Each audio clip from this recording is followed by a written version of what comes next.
Alright, here we are talking about fodder. First I'll get into what our system looks like. This is a very inexpensive, not a high operational cost system. This is a one of those $30 kind of greenhouse shelving units. I picked it up at a local farm supply store last spring. I did put a shop light in the top. Where this is located in our house, there's no natural light. And I did an experiment a couple months ago of whether or not the fodder actually needed the grow light or not. And so I left one tray kind of out in our hallway, under our hallway light, and then I put one under the grow light, and I had huge different results. The grow light did much better. It was much more green. And the other one was just taking a lot longer. I'm sure that it would work, but I definitely recommend the grow light. I have not seen any increase in our electric bills since I started doing this as well. As far as the shop light goes, it's just one of those standard lights. You can get it at a Lowe's or a Home Depot. It's like $7 to $10. I don't actually even use the grow light bulbs. I use one warm bulb and one cool bulb, and that cuts down on that cost also.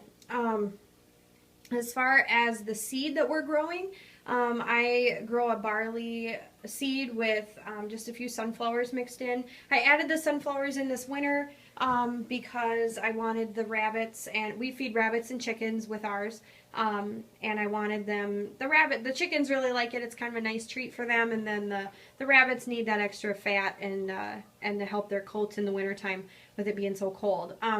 So we get our seed from Elk Mound Seed. They're about 30 miles from us. They have a non-treated, non-GMO seed, barley seed, that's used specifically for fodder. They do have organic variety.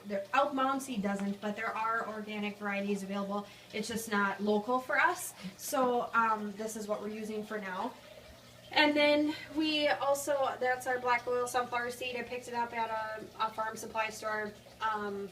And it, like I said, it'll be in there just for the winter time, and then we'll take it out in the summer. What our trays look like, I have 7 trays. You can see 1, 2, 3, 4, 5, 6, and then this one is empty so that I can show you what I have here. So we're on a 7-day cycle. The Rubbermaid tray that I have, I got these at Walmart for, I think they were $3 for 2 of them, something like that.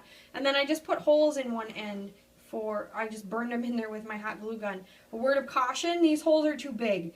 This is a total pain when I have seed that is on day 2 that doesn't have any roots yet, that doesn't hold it in the tray.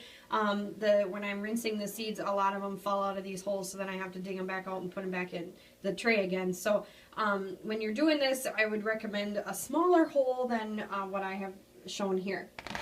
I also have one tray here that is doesn't have any holes. This is what I use for soaking seed. I've tried multiple different ways of soaking the seed, and I haven't had good results other than this. So I've tried, the mesh bag in a bucket. I've tried the 5-gallon bucket, and what I found is that I just didn't have good germination with that. And I don't know if it's a seed to water ratio problem or what, but this is the best way that I found that works, and it's fairly simple. I know how much seed is going in, that kind of thing. I don't have to measure it each time. I also don't put any bleach in my water for soaking. I know a lot of people do to reduce mold. I haven't had any mold problems since I started this. It's been about probably 3 months now, and I'm just kind of, I'm leery of using bleach. I know that it gets rinsed off and etc., but I don't use it, and I haven't had any need to. So kind of the way that this works is I just have a pint-sized sour cream container. This is a 9x13 Rubbermaid, I should mention that. It takes, the max that these trays really do well is about a ½ pound of seed. So, which in my instance here, this is actually a little less than ½ pound because I'm going to put some sunflower seeds in there also. But so I would say if you're just doing straight barley, 3/4 of a container of in a pint-sized container like this, I just pour it in the tray. You can see how little seed there is in that tray. if you need more fodder, don't try to add more seed to your tray, add more trays.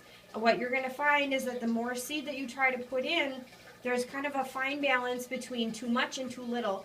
And when you get to have too much seed in there, the seeds don't have room to grow, and then you have poor root growth, that kind of thing. So they say only a ½ an inch of seed in the bottom of the tray. I actually use less than that because when I tried to increase it, I was having really not good results. So you can see that, I mean, it just barely covers the bottom. What I do is I'll fill it up with water, just cold water in our sink, right up to about this line here. I'll let that sit for about 12 to 18 hours. I wouldn't recommend less than 12 hours soak time, and I really wouldn't recommend more than 18 hours either. Your seeds are gonna start to ferment after that long. So after that's done, when the seed is done soaking, it gets rinsed in a colander in our kitchen, and then it goes to this tray with the holes. And so you can see this is on day 2. This is kind of a better example. It's not really starting to root yet. It'll still move around. And you really don't want to, here I am moving it after I said I'm going to tell you not to do that. Because what happens is those seeds kind of figure out which way is down and which way is up. And so if you have people that are putting their hands in the seed, or if you're getting a little too crazy with the watering and your seeds float around too much and they get confused, you're going to have poor root growth because they're going to be upside down.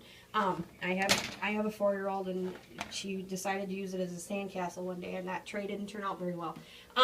So you can see both of these are on day 2. I forgot to do a tray a couple of days last week, so I had to double them up. And but these are on day 4 actually. You can see that even on day 4 they're starting to get green, and the root growth underneath is starting to come in pretty well.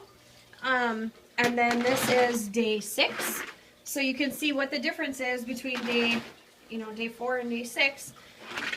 And this is the root bed on the bottom of that one. Our animals eat everything. They don't leave, or the ones that eat it anyway are rabbit. One poor rabbit just doesn't, but they will eat the seeds, they eat the greens and the roots. So we are feeding 4 adult Californian rabbits, and we're also feeding about 7 of our chickens will eat it. We have some rescues that are just not having it, but they'll peck at it every once in a while. But so one tray, I'm getting about 3 pounds of fodder out of one tray, so that ½ a pound of feed to 3 pounds of feed is a pretty good ratio when you're thinking about it. And we feed our rabbits at about 5% of body weight, which is a little more, kind of on the heavier side. But they eat it all, and they're really not eating any of their pellets. They still have pellets available to them if they just because in the event that I'm going out of town or something, and it makes it a lot easier for someone else to care for them. But really and truly, they're not eating much of it at all. So I think that's about it. This is a really cost-effective way of feeding your animals. I would highly recommend that you at least try it and see how it goes, because it really can save you a lot on your feed costs. It is more time consuming. You're watering these trays twice a day. And what I should have mentioned, the watering. What I do is when I have a tray like this, I'll kind of set them on the edge of our tub. I'll fill so the whole tray is covered with water, and while it's sitting there, I'll let it sit there for maybe a minute, and then I'll start draining it. And all I do is just lift up the one side so that it drains out the holes in the bottom. And the nice thing about these clear trays is that you can actually see where the water is in that tray, and when it's all gone, so that you're not going to have standing water in your trays, that's where the mold comes from. So if you have any questions, leave a comment, or I hope this helps. Thanks for watching.